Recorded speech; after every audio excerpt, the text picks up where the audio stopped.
All right, fans of music, fans of real issues, welcome. Harmless Dave here talking about real stuff in real time for real people just like you and just like me.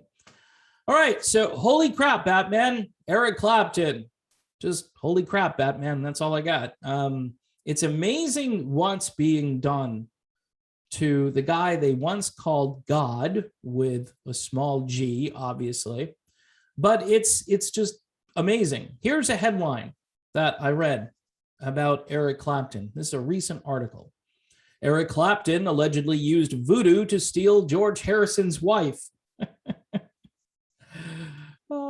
So he's a voodoo infected science denier who should just go and do the thing because everybody does the thing. Hello. Eric Clapton did do the thing. If I read one more stupid comment from someone who says Clapton just needs to go and do what he's supposed to do and shut up. Enough about these segregated concerts and so forth. Everyone has a QR code now.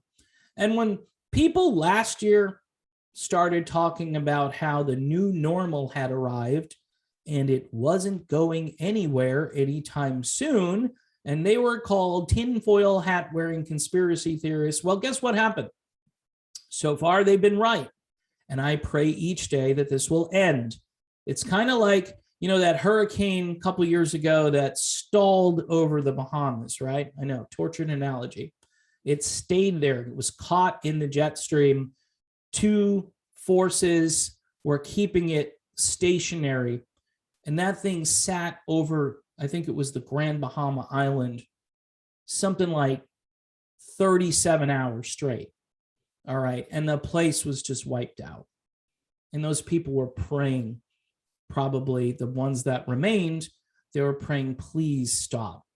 Please stop it. I'm starting to feel like that. I'm starting to feel like those people must have felt, although that is relentless terror, but in a way, in a softer way, we're all experiencing relentless terror each and every day. And the terror comes from the fear, and the fear is generated by people who are profiting from the fear. They're profiting, whether they're news organizations, whether they're so-called medical facilities. By the way, everything leads back to corporate, and corporate leads back to the government, whatever government. And then eventually it gets to world government. A lot of people don't want to admit that, but, you know, have you heard about the Great Reset? I'm sure Eric Clapton knows what the Great Reset is. I think all the informed people in the world know what that is.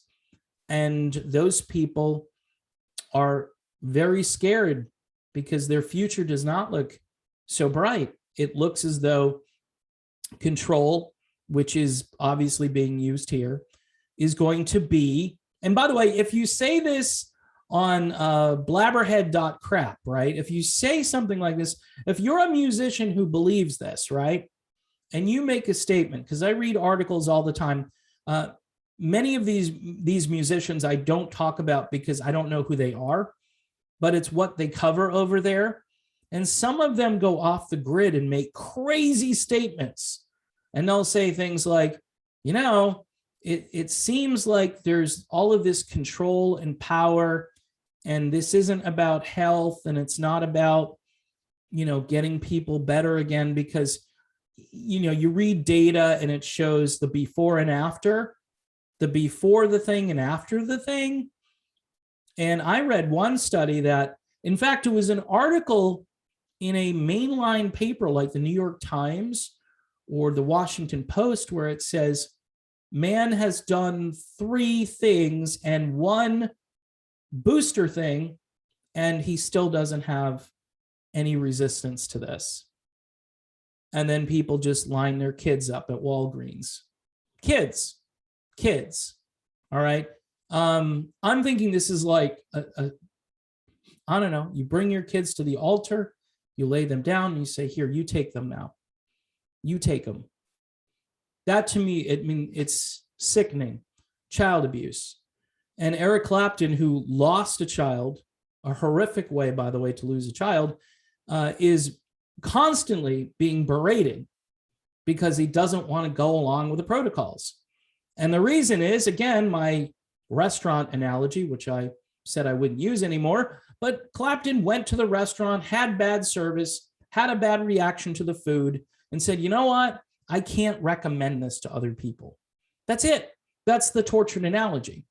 But they continue to try to tear Clapton down, and they're using stuff that happened to him, or I won't say happened to him, but stuff he was involved in 50 years ago. Now, during the free love generation, this headline would be welcomed at Rolling Stone. Eric Clapton allegedly used voodoo to steal George Harrison's wife. That's the headline back from November 2nd. This is all how to deconstruct Eric Clapton, right? So this is an infamous story, a legendary story. It's a true story, and it's a sad tale. I mean, you lose your wife to Eric Clapton, and you're George Harrison. You're thinking to yourself, wow, that's pretty crappy. But I know the two eventually kind of made amends, and there's no question that back in those days, there was some weird stuff going on, and obviously Clapton was part of that, as were so many other musicians, that all of a sudden, everybody's become the moral arbiter of good and bad, even though they couldn't see it in front of their face in 2021, but they can go back to 1971 and look at it and say, wow, Clapton's had this pattern. The stuff he said about Hendrix proves that, he's got bias against certain people of color.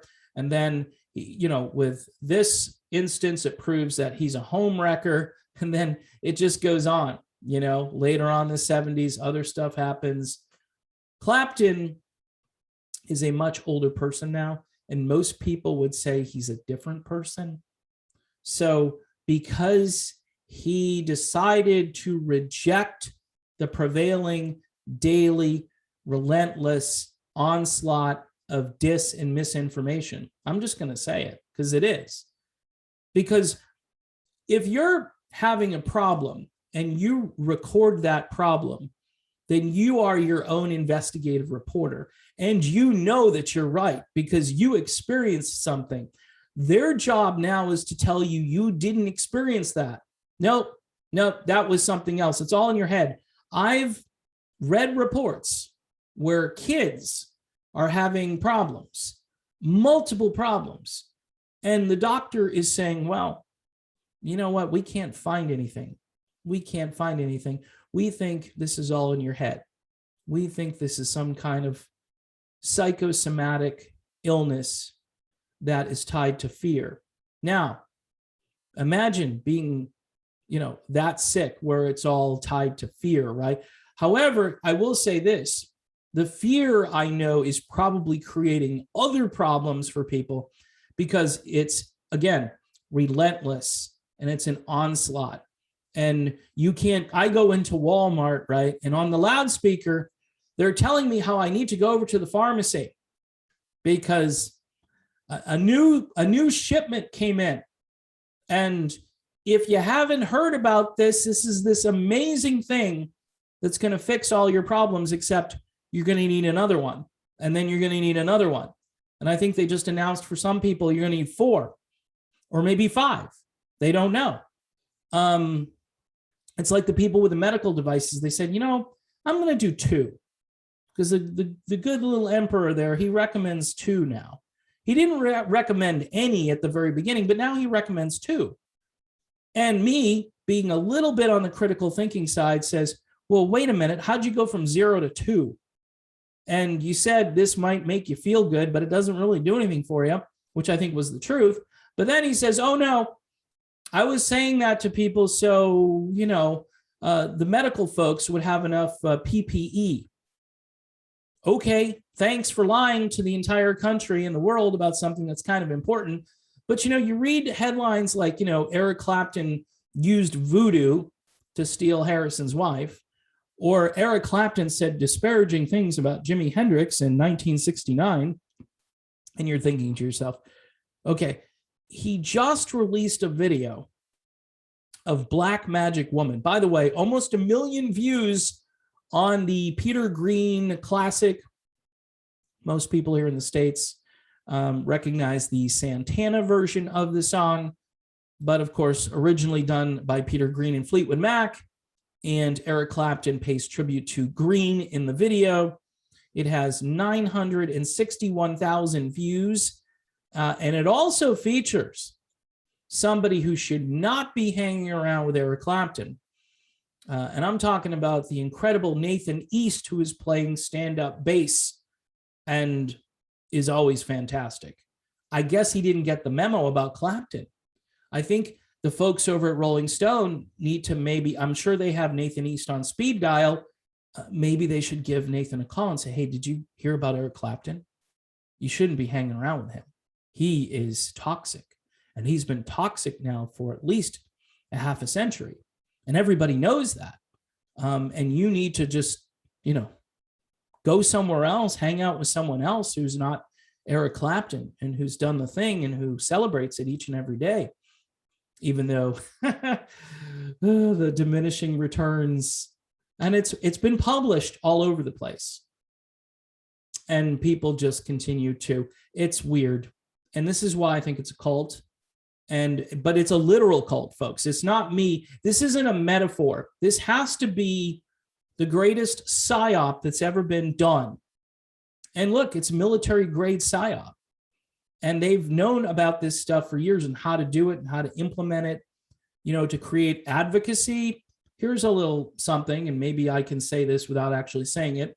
To create advocacy for this, you give a whole bunch of people sort of like an empty vial, right? You give them something that doesn't have anything in it that's going to do anything.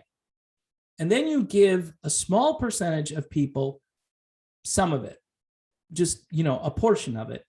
And all of these people come up to you and they say, well, I don't know what you're worried about. I did it. I'm fine. What are you worried about? Just go and do it. But yet it's like a giant game of Russian roulette. So you create all of this advocacy, and then there are a small percentage of people, like all these soccer players recently, that's hard to ignore, right? But there's a small percentage of people who actually get the thing. And then stuff happens. Not to all of them, but it happens. And then that balance, as time goes on, begins to shift.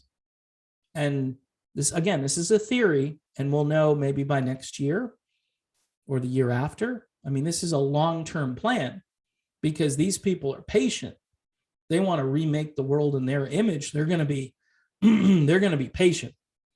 They don't care how long this takes. So anyway, just watching this unfold, it's almost comical because these guys, they all walk in the same park. You know what I mean? They all just hang out with each other, even though they don't.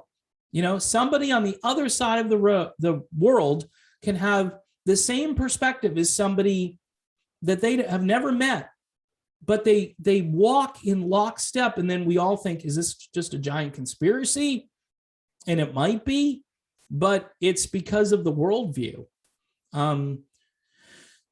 We're a nuisance, we're a problem, and we need to be brought to heel, basically. And in some cases, eliminated. And I don't have another, if you think I'm crazy, give me another explanation for this. It's not about the public health, it's about something else. And I'm not sure what that is, but it appears to be something very dark and nefarious. And I'd like that not to be the truth. I'd like to just say, okay, remember those days when we were thinking about all these crazy conspiracies and we were so wrong. Thank God we were so wrong. And everyone recovered. The world got back on, stable economic footing. People prospered. Live concerts happened all over the world again. Music returned to its heyday when, real instruments were used and all the studio gimmicks went away and people realized they wanted to get back to everything that was organic including the music, including the food, including their relationships. Remember that? Wouldn't that be a great ending? Or at least, the next chapter? Wouldn't that be a great next chapter? I don't think that's coming, though. I don't think it's coming. So in any event, the demonization of Eric Clapton, and of course, he's, off the reservation, and they don't like that. And it's a concerted effort, and people who are smarter than this are willing to destroy this man, and it's ridiculous. That's all I can say about that.